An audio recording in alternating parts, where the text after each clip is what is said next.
as schools begin breaking off for holidays, we are aware that some buses, or we know that some schools use buses to transport students to designated pickup points where they are collected by their parents or guardians, which is a very good norm. Otherwise, it is to us it is better than really having all, for example, the 60 parents move to schools to pick these children. So using buses is something good. However, we remind all the school administrators and the transport operators to ensure the following.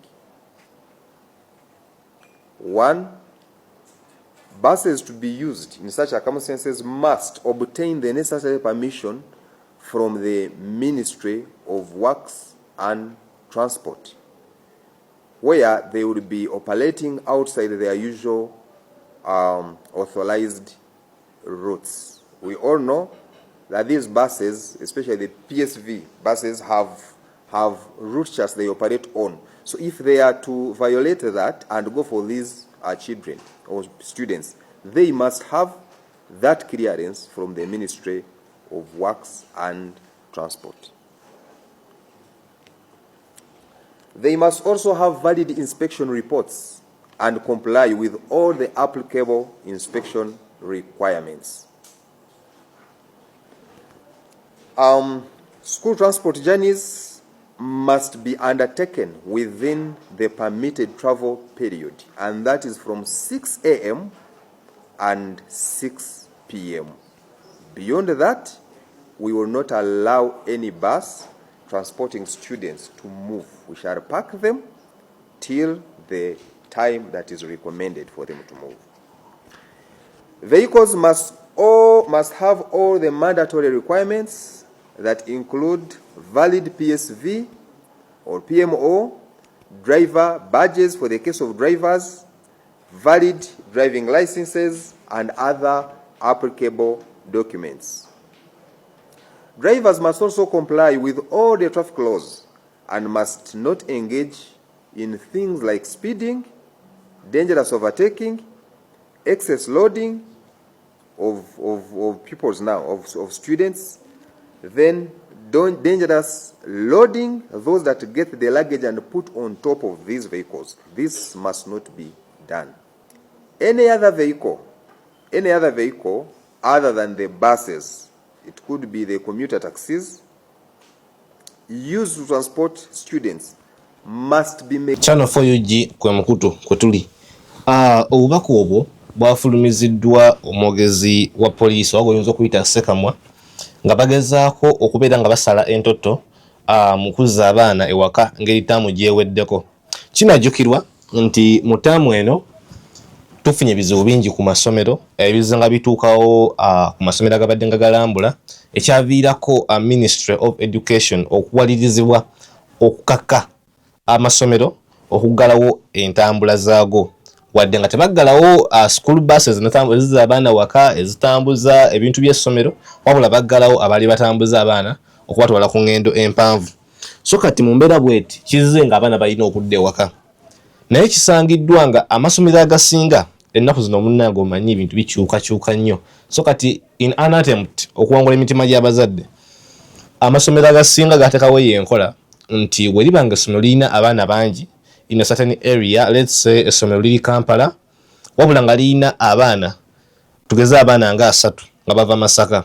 So what they do, they get a bus ne batikka abaana bano bonna abagenda mu direction y'emu ne babatwala ne babateeka on a common pick-up area such that abazadde bonna abatabandize Kampala okunona abaana baabwe, hence causing jam, babakatinga off ne babalindira e Masaka mu town oba anywhere according to their meeting agreed meeting place. Naye kino wejjukira tuli mu mbeera ey'okubanga abaana bagaanibwa okutambula. So ndowooza government yalowoozezaamu nti abazadde abasomesa bano n'amasomero bayinza okwefuula abazzayo abaana ewaka ne bagikozesa nga advantage okubeera nga bagenda okukola ki, okulambuza abaana. Ne babalabuukira ne bagamba nedda mujja kuba mwetaaga okufuna ebisaaniizo bino wammanga okuba nga mutambuza abaana. Nagambye Channel 4 gwe mukutu kalira ngenda kubanga nkusoosotolera. Mugimu ku misoso gye bataddewo essomero lirina okuyitamu okubanga lisobola okutambuza abaana mwe muli mulimu obutatikka kabindo, okutambuliriza mu budde wakati w'essaawa 12 n'essaawa 12 ez'olweggulo, era nga baasi wekwatibwa nga obudde obuyiseeko nga mulimu abaana bagenda kugipaakinga babakake okusula. Bapaakinze baasi eyo paka we zinawera 12 obudde obw'okutambuliramu enkeera waalwo bajja okusobola okuba nga batambula. Mulimu obuwaayiro nga okugamba nti driver alina okuba n'ebisanizo byonna wamu alina okuba part of staff ne badge ye ng'agirina ey'essomero ly'abaana baavuga.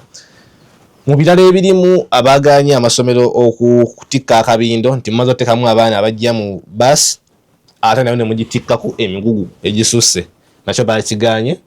Wabula ekyasinza okukwata abantu omubabiro kyekyokuba nga baagambye nti teri baasi ekkirizibwa kutambula nga tefunye permission okuva mu Ministry of Works and Transport. Kati wano tabbu wejjira wajja kwesanga amasomero agasinga tebalina office gye tunudde eya Ministry of Transport and Works, naye nga bagambye nti kijja kuba it's a requirement oyina okubanga oyina permission in form of a written document nga bakukkiriza okutambuza abaana from point A to point B.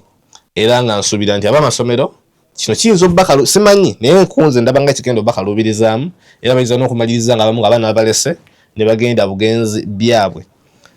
Wadde nga simanyi lwaki naye ndaba kano akawaayiro kali kasaana okutunulamu naddala ekintu kino ekyokuggalawo amasomero, kubanga yes twaggalawo baasi zino ezitambuza abaana mu tours and sort of kyonna ekirimu okulambula nga bagenda ku ngendo empanvu, naye tetwayimiriza baasi z'abaana ezibazizayo ewaka no bagwa ku bubenje. Ate ndowooza nti ne ministry yennyini eya works ne transport bandi bakitunulamu kuba n'abaana si be bafiira bokka ku makubo, n'abantu abakulu bafiira ku makubo, so ensonga badde nga bagitunulamuko ne balaba naffe engeri y'okuba nga batuyambamu. Naye nga ebyo bikyali awo, Ministry ya Transport yalangiridde olutalo. Omanyi kuva dda tubadde nga tubagamba nti babadde nga bajja batugamba nti essaawa yonna taxi bagenda zigoba. Netukalesa tugamba twabanjira gavumenti yaffe bwetti bweyogera netatuukiriza byeri mu kukola. Naye recently bakwata chairman oba goyinza okuyita omukulembeze w'abavuzi ba taxi mu ggwanga ne bamugamba nti ebimu ku bizibu bye tulina kyekyokuba nga tetumanyi kyakukola, so ne bamufandinga n'agendako eChina eyo abeere nga studyinga transport system yaabwe akomewo abeereko kyatubuulira. Obamusindika n'agenda n'akola report ye n'akomawo, so immediately okuva lwe yakomyewo wenjogerera Ministry of Transport yalaunchinze olutalo era campaign negituuma 100 days of ganyegenya. Ganyegenya kyeki? Ganyegenya kyakaziddwa ku ntambula yo gy'obadde omanyidde ey'omuntu wa bulijjo, mba njogera ku taxi oba gy'oyinza okuyita matatu oba kyonna kyonna ky'ogiyita eyo. Bagironkinzeko olutalo era bagambye nti mu nnaku 10, not after 100 days but in 100 days segeza nti wezigwerako ganyegenya zirina okuba nga ziwedde ku kkubo. Wolabira taxi yonna nga teri mu mbeera nnungi ebakusabye reporting era nabo bagenda kubeera nga bazikolako wonna we bagisanze kyesaategedde consequences oba namwe abali munda babakwatiramu oba nsajja kusaba Minister veyatangaze ku ekyo. Ngenda kuwa katambi nga nnyonnyola obukwakulizo wamu n'ebyo byetagisa okubeera nga tax esigala ku kkubo, wabula nga kyonna ekigwa mu ttuluba lya ganyegenya. Yamenyeko n'enguudo nno ezimu, yamenye ku lw'Ennakawuka n'amenya ku this road olw'ettaka. Kugamba yamenye enguudo nnyingi nnyo naye ng'esinga zabadde za ttaka. N'agamba nti abatakisi abakola ku nguudo ezo z'ettaka tebagalya ddala kuwa service bidduka byabwe. Lwasonga babeera bakimanyi nti ne bwenkyoza ngenda kuddayo tekikubwa enfuufu. Naye nga yanakkaatiriza nti taxi ezimu zaakoma okulaba ku mazzi ku mulembe gwa Yesu era n'emitto giwunya, naye akatambika ako. Wisely the transport system. Today we specifically categorically talk about the taxi business. taxi business helps the owner of a taxi to earn a living. At the same time, it helps us, the people, together with government and the country, to transport our people. Because without the taxis, without the buses, without border borders, business cannot go on very well. But we have realized some of the taxis, they are putting our lives at risk. And this thing has been on for a very long time. So we better do it or never do it. And we have seen in our records, whenever government has attempted to do it, the tax people come up, we shall strike. We shall not vote any RM. But we cannot continue putting people's lives at risk at the expense of votes, at the expense of strikes. We must be clear. In Greater Kampala and the surrounding areas, we have seen taxis. These taxis are beyond repair. You find a taxi, it has loaded people. When you enter inside, the seats themselves, some of the seats are smelling, the seats are torn, some of the seats are showed evidence, they are tied with super glue. The doors, the conductor is holding a door with a super glue, the door cannot lock. The steering, the driver is using, the steering is tied with ropes. Alright, channel fogwe mkutu, ngusaba okomentinge, likinga, sharinga, ate tanaba kusubscribinga, omulimu ogwo gukole, gujja kubeera gwa ttendo nnyo. Tusinkane.